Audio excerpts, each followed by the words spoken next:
तो हेलो बच्चे, स्टार्ट करते हैं अपना पॉलिनोमियल का पार्ट 4 और ये लास्ट लेक्चर होगा हमारा। इसमें बहुत इंपॉर्टेंट कंसेप्ट पढ़ने वाले हो जो एग्जाम से रिलेवेंट है और वो आना ही है, तो इस चीज़ को समझ कर आप पढ़िए। पहले देखते हैं क्या कवर कर चुके हैं और अभी क्या नया कवर करने वाले हैं। अगर आप देखेंगे तो सारे टॉपिक में कवर कर चुका हूँ, आप पढ़ सकते हैं। क्वेश्चंस लगाने बाकी हैं, वो नेक्स्ट पार्ट में क्वेश्चंस लगाएंगे। बट आज हम लोग जो कवर करने वाले हैं वो टॉपिक हमारा होने वाला है रियल रूट और अनरियल रूट।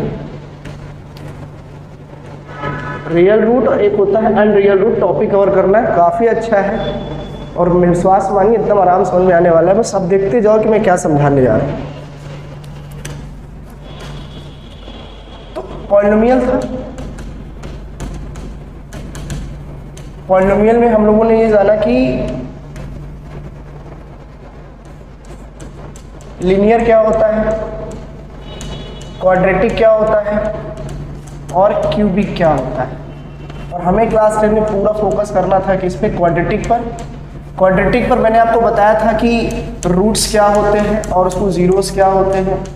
जैसे मैंने बताया था कि मान लो x square 3x square minus 14x और माइनस 14 यहाँ पे लिखा हुआ है, तो आपसे पूछेगा इसके क्या आंसर आएंगे। तो मैंने बोला जितने मैक्सिमम पावर आपको दिखेगी, क्वाड्रेटिक इक्वेशन का मैक्सिमम पावर होता ही 2 है, तभी तो क्वाड्रेटिक इक्वेशन कहलाएगा।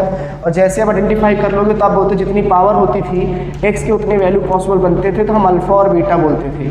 इसी अल्फा बीटा को हम लोग जीरोस भी बोल सकते थे और इसी को हम लोग क्या बोलते थे, रूट्स बोलते थे। इतनी बात तो हमको पता था। फिर मैंने एक चीज़ और बताई थी कि अगर आपको रूट पता है तो इक्वेशन बना सकते हैं, कोई दिक्कत नहीं। मान लो कभी आपको ना पता चले कि भैया कुछ ऐसा वर्ड दे दे, लाइक ये दे दिया 13x दे दिया और माइनस 14 दे दिया रूट में 141, तो आप कहोगे ये स्प्लिट करना आसान नहीं है, इसको स्प्लिट नहीं किया जा सकता है, और किया जा सकता है बहुत टाइम लगेगा, बहुत कैलकुलेटिव होगा और आसान नहीं है। तो मैंने बोला था कि जब भी आपको लगे कि आप कैलकुलेट नहीं कर पा रहे हैं, स्प्लिट नहीं कर पा रहे हैं, तो आपको एक फॉर्मूला यूज करना है b square minus 4ac upon 2a। तो ये फॉर्मूला होता था किसी भी क्वाड्रेटिक इक्वेशन में x वैल्यू निकालने के लिए, अल्फा और बीटा निकालने के लिए। प्लस माइनस इसे लेके चलते थे कि एक बार प्लस लेना है, एक बार माइनस लेना है। तो इन्हीं सबको देखते हुए हमको बस ये आइडेंटिफाई करना है आज के टॉपिक पे कि भाई ये जो इक्वेशन बना है, क्या ये इक्वेशन रियल है कि अनरियल है। रियल अनरियल का मतलब क्या होता है अभी हम समझने जा रहे हैं अच्छे से। देखो, तो हमको कुल मिला के आइडेंटिफाई करना है कि क्वाड्रेटिक इक्वेशन जो हम बना रहे हैं या कोई भी इक्वेशन एक दिया है, क्या वो रियल है कि वो अनरियल है। अब रियल अनरियल का मतलब ये होता है कि समझना ध्यान से, बहुत आराम से समझने वाली बात है। यहाँ पे एक फॉर्मूला जो लिखा था यहाँ पे मैंने आपके लिए, minus B plus minus B square minus 4ac upon 2a। और चैप्टर नंबर 1 में सबसे पहला लेक्चर रियल नंबर पढ़ाया था, तो वहाँ मैंने आपको बताया था कि रियल नंबर क्या होता है और इमेजिनरी नंबर क्या होता है। तो मैंने आपको वहाँ पे बताया था कि भैया इमेजिनरी नंबर केवल उसी को कहा जा सकता है जिसके आंसर नंबर में तो आए लेकिन रूट के अंदर वो भी किस में आ जाए, माइनस में आ जाए। लाइक -7 आ जाए, -8 आ जाए, -4 आ जाए। अब -4 को तुम चाहोगे 4 बाहर निकालोगे तो 2, लेकिन अंदर -1 रह जाएगा। लेकिन रूट से तुम माइनस बाहर 1 कभी निकाल ही नहीं सकते, कभी नहीं निकाल सकते। इसी सिचुएशन को हम लोग क्या बोलते हैं, इमेजिनरी बोलते हैं। इसी सिचुएशन को हम इमेजिनरी बोलते हैं और इसी को हम एक तरीके से अनरियल भी बोल सकते हैं। तो कहने का मतलब क्या है कि रियल और अनरियल डिपेंड करता है हमारे केवल और केवल रूट पर। इसका मतलब ये है कि क्वाड्रेटिक इक्वेशन में कोई भी एक इक्वेशन अगर मान लो मुझे दी हुई है लाइक दिस, तो इसमें मुझे ABC पे सब पे फोकस करना है। बट ये b और 2a प्लस में है, माइनस में है, रूट में तो नहीं है, लेकिन ये रूट में है। और रूट का आंसर अगर सॉल्व करने पर मेरा आंसर अगर निगेटिव आ गया, इसका मतलब इधर कुछ भी रहे कोई फर्क नहीं पड़ता, निगेटिव पॉजिटिव हो सकता है, इजीली सॉल्व किया जा सकता है। कंसेप्ट है, समझिएगा ब्रो, आराम से समझोगे, प्यार से आएगा। -b और 2a लिखा है, इसका मतलब ये है कि ये कैसा भी लिखा है इसमें कोई फर्क नहीं पड़ता है, रूट में तो है ही नहीं, इस पर फोकस नहीं करना है। रियल और अनरियल, क्वाड्रेटिक इक्वेशन रियल है कि अनरियल है, ये सिचुएशन डिपेंड करती है केवल रूट पर। रूट के अंदर जो वैल्यू ये लिखी हुई है, जिसको मैं क्या बोल रहा हूँ, बी स्क्वायर माइनस 4ac जो रूट में लिखा हुआ है, बस अगर मैं यहाँ से ए बी सी की वैल्यू पुट कर दूँ, पुट करने के बाद बस मुझे ये देखना है कि जो ये रिजल्ट दे रहा है वो कैसा दे रहा है। क्या वो रिजल्ट पॉजिटिव दे रहा है, क्या वो रिजल्ट निगेटिव दे रहा है। भैया अगर ये रिजल्ट निगेटिव दे रहा है, रूट के अंदर ही निगेटिव दे रहा है, लाइक ऐसे दे रहा है, इसका मतलब तब तो ये कहलाएगा अनरियल। अगर इसकी वैल्यू रूट के अंदर क्या दे दे, आप बोलोगे पॉजिटिव दे दे, तब तो हम बोलेंगे ये रियल है। अब रियल अनरियल आइडेंटिफाई क्यों कर रहे हैं समझिएगा। अगर आपका ये रूट वाला आंसर रियल आ गया, रियल मतलब होता है रूट के अंदर कुछ भी आए, बस नेगेटिव नंबर ना आए, लाइक रूट 4 आ जाए, रूट 6 आ जाए, रूट 7 आ जाए, रूट 8 आ जाए, एग्जैक्ट नंबर आ जाए। कभी कभी क्या होता है, इसको सॉल्व करो, हो सकता है 49 आ रहा हो तो बाहर निकालेंगे 7 बन जाएगा, मगर माइनस नहीं होना चाहिए। अगर माइनस नहीं है तो इसको रियल बोलेंगे, और जैसे रियल बन जाएगा इसका मतलब यह है कि ये क्वाड्रेटिक इक्वेशन एकदम करेक्ट है और इसके आंसर निकाले जा सकते हैं। मतलब तुमसे इक्वेशन का पूछेगा रूट निकालो तो बोलोगे पहले चेक करेंगे रियल है कि अनरियल। अगर रियल है तो इजीली बता देंगे कि हाँ भाई इसके रूट निकाले जा सकते हैं। अगर ये अनरियल हो गया, अगर ये अनरियल हो गया, लाइक निगेटिव आ गया अनरियल हो गया, इसका मतलब ये है कि आप ये बोल सकते हो कि भैया अब ये पॉसिबल नहीं है, यहाँ से रूट को आइडेंटिफाई करना थोड़ा सा मुश्किल हो जाता है। तो मैं यहाँ से आइडेंटिफाई नहीं कर पाऊंगा क्योंकि इमेजिनरी नंबर है और एक अनरियल हो गया, इसी में रियल अनरियल के बारे में जानना है। अभी ये बातें बेसिक थोड़ी समझ में आई हैं, अभी आगे देखते हैं। देखो एक क्वेश्चन लेता हूँ मैं, x square minus 4x plus 4। तो मैंने कहा इसको सॉल्व करना है, बताना है रियल है कि अनरियल इक्वेशन है। तो मैंने कहा ठीक है, फॉर्मूला पूरा होता है हमारा minus B plus minus B square minus 4ac upon 2a, but हमें पूरे से मतलब नहीं, हमें रूट वाले से मतलब है। तो रूट वाले को हम लोग बोलते हैं डिस्क्रिमिनांट। डिस्क्रिमिनांट डिस्क्रिमिनांट मतलब इसको हम लोग मानते हैं डी से डोनेट करते हैं, इसलिए इसको हम लोग बोल सकते हैं कि d इक्वल टू होता है under root B square minus 4ac। जब भी रियल और अनरियल आइडेंटिफाई करना होगा तो तुम्हें d इक्वल टू बस इतना रख के वैल्यू पुट करके चेंज कर लेना है, देखना है कैसा आंसर आ रहा है। तो बस हम वही करने जा रहे हैं यहाँ पे कि भैया a की वैल्यू यहाँ से क्या निकली, तो मैं बोलूँगा a की वैल्यू यहाँ से 1 निकली, b की वैल्यू माइनस 4 निकली और c की वैल्यू यहाँ से 4 निकली। अब ये मत पूछना बच्चों कैसे आया है, पूरा 3 पार्ट डिटेल में अच्छे से बता चुका हूँ, जाके देखोगे तो आ जाएगा। अब मुझे क्या करना है, बस मुझे यहाँ रखना है। तो जैसे ही मैंने d equal to under root B square minus 4ac लिया, तो b की वैल्यू माइनस 4 है, तो माइनस 4 का स्क्वायर क्या हो जाता है 16, क्योंकि माइनस का स्क्वायर करने पे पॉजिटिव ही आता है। फिर माइनस 4 इंटू a की वैल्यू कितना है 1 और c की वैल्यू कितना है 4। तो आप ध्यान देखोगे 16 माइनस 16, तो आप बोलोगे रूट में 0 आया और 0 का स्क्वायर हमेशा 0 होता है, इसका मतलब देखो ये पॉजिटिव की ओर गया। अभी बोलोगे सर ये तो न्यूट्रल आ गया ना, तो पॉजिटिव है तो नेगेटिव है। अभी आप समझो एक क्वेश्चन और के साथ, 3x स्क्वायर माइनस 4x और यहाँ पे मैंने लिया प्लस 4, ठीक। या मैं यहाँ पे ले लेता हूँ आपके लिए 60। तो जैसे मैं इसको सॉल्व करता हूँ बस उसी नंबर पे d equal to B square minus 4ac pattern पे रखता हूँ, तो यहाँ से पता चले यार a जो है मेरा 3 है, b जो है वो माइनस 4 है, c जो है वो 60 है। इसको सॉल्व करते हैं। तो जैसे ही मैंने रखा b की वैल्यू क्या है माइनस 4 का स्क्वायर 16 माइनस 4 इंटू a की वैल्यू कितना है 3 है और a कितना है 60। और जैसे ही मैंने सॉल्व किया इसे, फिर सॉल्व किया मैंने, तो 16 माइनस 7 20। इसका मतलब इसको पूरा डिटेल में आप सॉल्व करते हो तो ये आ जाएगा आपका 704। अब 704 जो आया ना बेटा वो आया है निगेटिव, ध्यान रखना बड़ी संख्या है ना, निगेटिव है। जैसे ये आपका रूट में आंसर जो निगेटिव आ रहा है, निगेटिव आने का मतलब ही यही होता है कि ये इक्वेशन आपका रियल नहीं है, ये इक्वेशन आपका अनरियल है। अब अनरियल का मतलब ये होता है कि इसके आप रूट कभी आइडेंटिफाई नहीं कर सकते। जैसे निगेटिव में आएगा तो बोल दोगे अनरियल है और इसको आइडेंटिफाई करना बहुत मुश्किल है। मुश्किल क्या है, आइडेंटिफाई नहीं कर सकते, मैजिक नंबर है, बाद में देखा जाएगा, बट अभी 10th के सिलेबस में चीज़ें नहीं है। अभी समझ में आया कि अनरियल कब होता है, जब रूट के अंदर आंसर निगेटिव आ जाए। लगाना आपको डिस्क्रिमिनांट ही है और कुछ नहीं। इसी प्रकार यहाँ पे आप देखो जो आपका आंसर 0 आ रहा था, ये भी एक कंसेप्ट है, ऐसा नहीं कि सवाल बन करके मैं बता रहा हूँ, ये सब कंसेप्ट है। अभी कैसे आएंगे देखो, तो आप देखो प्रॉपर चार्ट क्या है। क्वाड्रेटिक इक्वेशन का प्रॉपर चार्ट है, मतलब इसी रियल अनरियल में, तो सबसे पहले होता है रियल, फिर दूसरा होता है भाई अनरियल। अब रियल तो मतलब अनरियल मतलब ये है कि जहां पे आप रूट को आइडेंटिफाई नहीं कर पा रहे, रूट को आप आइडेंटिफाई नहीं कर पा रहे मतलब मुश्किल है, और यहाँ पे रूट को आप आइडेंटिफाई कर पा रहे हो। आइडेंटिफाई करने का मतलब ये होता है कि आइडेंटिफाई कर पा रहे हो तो इसके भी दो पार्ट होते हैं। रियल है तो एक इक्वल कहलाता है, अनरियल है तो एक मतलब रियल है तो एक अनइक्वल कहलाता है।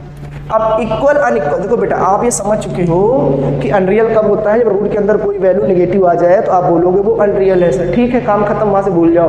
अनरियल आइडेंटिफाई कर लिया आपने। लेकिन अगर तुमसे कोई पूछे रियल आ रहा है तो रियल में कौन सा आ रहा है, इक्वल आ रहा है कि अनइक्वल आ रहा है। अब इक्वल अनइक्वल का मतलब क्या होता है समझना, कि कोई एक इक्वेशन मैं ले लेता हूँ, combined equation ax² plus bx plus c, मैंने एक इक्वेशन ले लिया समझाने के लिए।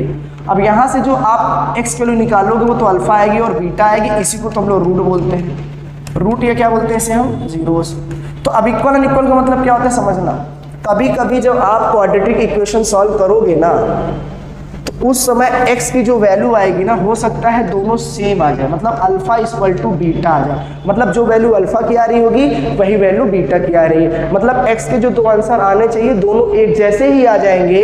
तो आप कहोगे रियल तो है, ये चेक कर लिया, लेकिन रियल में भी वो क्या हो जाएगा, तो बोलोगे इक्वल हो जाएगा।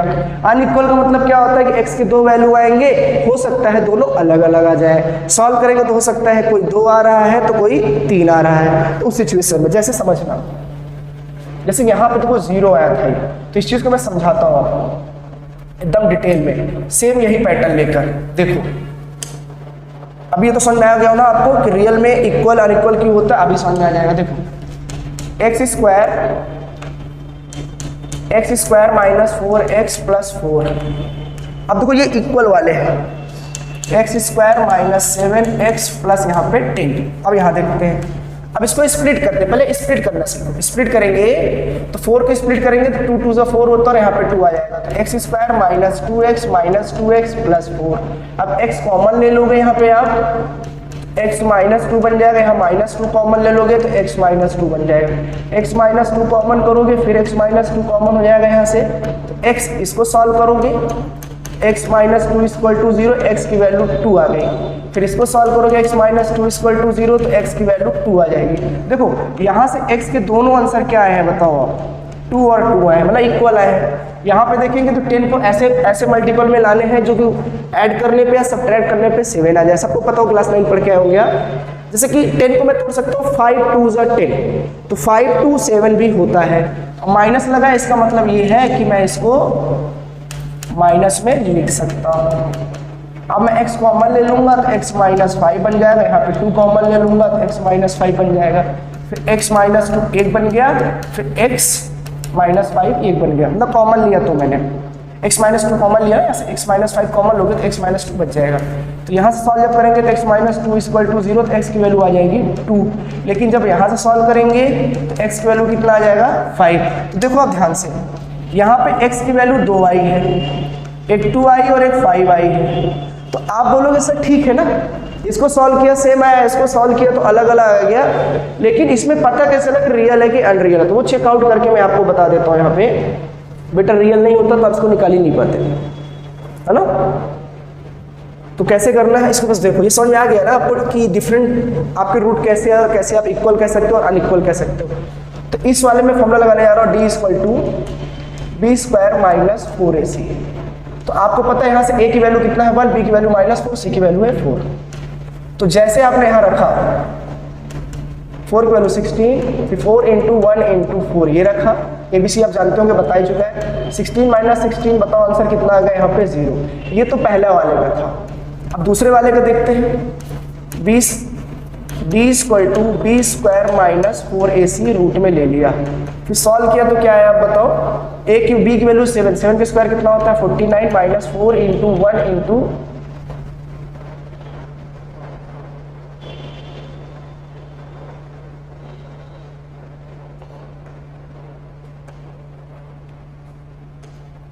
10। तो यहाँ से देखेंगे इस चीज़ को, b की वैल्यू दिया है 7, 7 के स्क्वायर के लिए 4 इंटू a इंटू c किया, ठीक है। 49 है, 4 इंटू 1 इंटू 10 है, क्योंकि आप यहाँ से ए बी सी की वैल्यू निकाल सकते हैं। जब आपने इसको सॉल्व किया तो पता चला कि ये 49 माइनस 40 मतलब √9 आया। फिर आप कहोगे √9 आया मतलब इसको बाहर निकाल के आप 3 बता सकते हो। इसका मतलब देखो समझना क्या है, केस क्या है। जब इक्वल आ रहे थे तो उस समय मेरी डी की वैल्यू क्या आ रही थी, 0, और जब वैल्यू अनइक्वल आ रही है तो रियल ही, लेकिन जब अनइक्वल आ रही थी तो उस समय मैंने ये बोला कि भाई अनइक्वल आ रही तो डी की वैल्यू 0 से ज्यादा आ रही थी। तो देखो बहुत इंपॉर्टेंट है इस चीज को समझने के लिए कि जो डिस्क्रिमिनेंट है वो 3 पैटर्न पे चलता है। तो देखो अभी इसको तुमको नहीं समझ में, दोबारा रिवाइंड करके देखो, आएगा नहीं, कंसेप्ट देने वाला हूँ, समझ में आ जाएगा। पता चला यार यहाँ से रियल एक होता था और एक अनरियल, लास्ट है बेटा बस 1 मिनट की बात है, बस खत्म होने वाला है टॉपिक। देखो तो रियल में हमने 2 चीजें पढ़ी, एक पढ़ी कि रियल इक्वल कब होता है और एक पढ़ी कि रियल अनइक्वल कब होता है। और ये तो भाई से कोई फर्क ही नहीं पड़ता। अनरियल मतलब ये क्या हो गया कि जो रूट के अंदर आपके नंबर्स देने लग जाए तो उसको हम लोग क्या बोलते हैं, तो आप बोलोगे सर वो ऐसे नंबर को हम लोग बोलते हैं अनरियल नंबर। तो यहाँ से रूट को आइडेंटिफाई करना तो बड़ा मुश्किल है।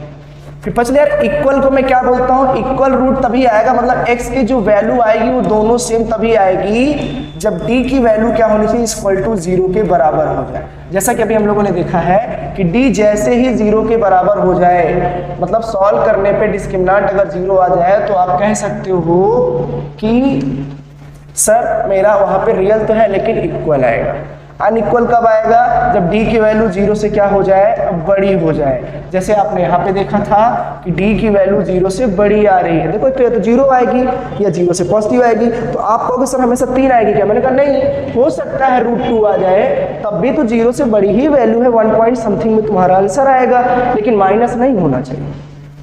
फिर उसके बाद आपने ये कहा कि अनरियल कब होगा, तो अनरियल होता है बेटा तब जब d की वैल्यू आपकी 0 से क्या हो जाए, छोटी हो जाए, मतलब ये निगेटिव में चला जाएगा, ये पॉजिटिव में चला जाएगा, और जब न्यूट्रल रहेगा तब भी रियल ही कहलाएगा। बट ना तो ये पॉजिटिव है ना तो निगेटिव है, 0 आ गया और 0 आ गया तो वहाँ पे रूट कैसे हो गए, इक्वल हो गए। तो ये 3 कंसेप्ट आपके लिए बहुत ज़रूरी थे आज के हिसाब से, ठीक। तो कोई अगर आपसे पूछता है रियल और अनरियल आइडेंटिफाई कर लेते हैं, बोले बहुत प्यार से, है ना, बहुत अच्छे से समझा है, समझाया गया है, एक एक चीज़, कोई जल्दीबाजी नहीं की है बच्चों, मैंने पूरा डिटेल में समझाया है। रियल अनरियल कंसेप्ट क्या होता है, कोई तुमसे पूछे रियल अनरियल कैसे आइडेंटिफाई करते हैं तो बहुत प्यार से 3 कंसेप्ट बता दीजिएगा कि भैया सर ने बोला है 3 कंसेप्ट ही होता है सिर्फ, d equal to 0, d greater than 0 और d लेस देन 0, ये दोनों तो कहलाते हैं रियल रूट के, और ये कहलाता है बेचारा अकेले अनरियल रूट के। बात समझ रहे हो, इसको बोलते हैं इक्वल और इसको बोलते हैं अनइक्वल, और इससे तो कोई मतलब ही नहीं है हमारा। तो रियल में इक्वल अनइक्वल भी समझ में आ गया, अनरियल भी समझ में आ गया। तो आई होप आपको ये सारी बातें अच्छे से समझ में आई होगी, मैंने अच्छे से प्रूव कर दिया है। घर में रहें, मुस्कुराते रहें, और सबसे बड़ी बात क्या है पता है, अगर पढ़ने का मकसद है और ज़िंदगी में आगे बढ़ने का मकसद होता है ना, तो फिर इंसान को ना टाइम पास समझ में नहीं आता है। टाइम पास मतलब जानते हो क्या होता है, 2 घंटे पढ़ने को अगर समय दिया गया है तो 2 घंटे पूरा चिल्ड मार कर पढ़िए। उसमें ना अगर आप सोच रहे हो कि ना भाई पढ़ाई भी करें और एंटरटेन भी करें ना, तो पढ़ाई जब ख़त्म हो जाएगी तो उसके बाद क्या करो, तो कुछ समय पढ़ने के लिए ही बनी है, तो प्लीज़ पढ़ो।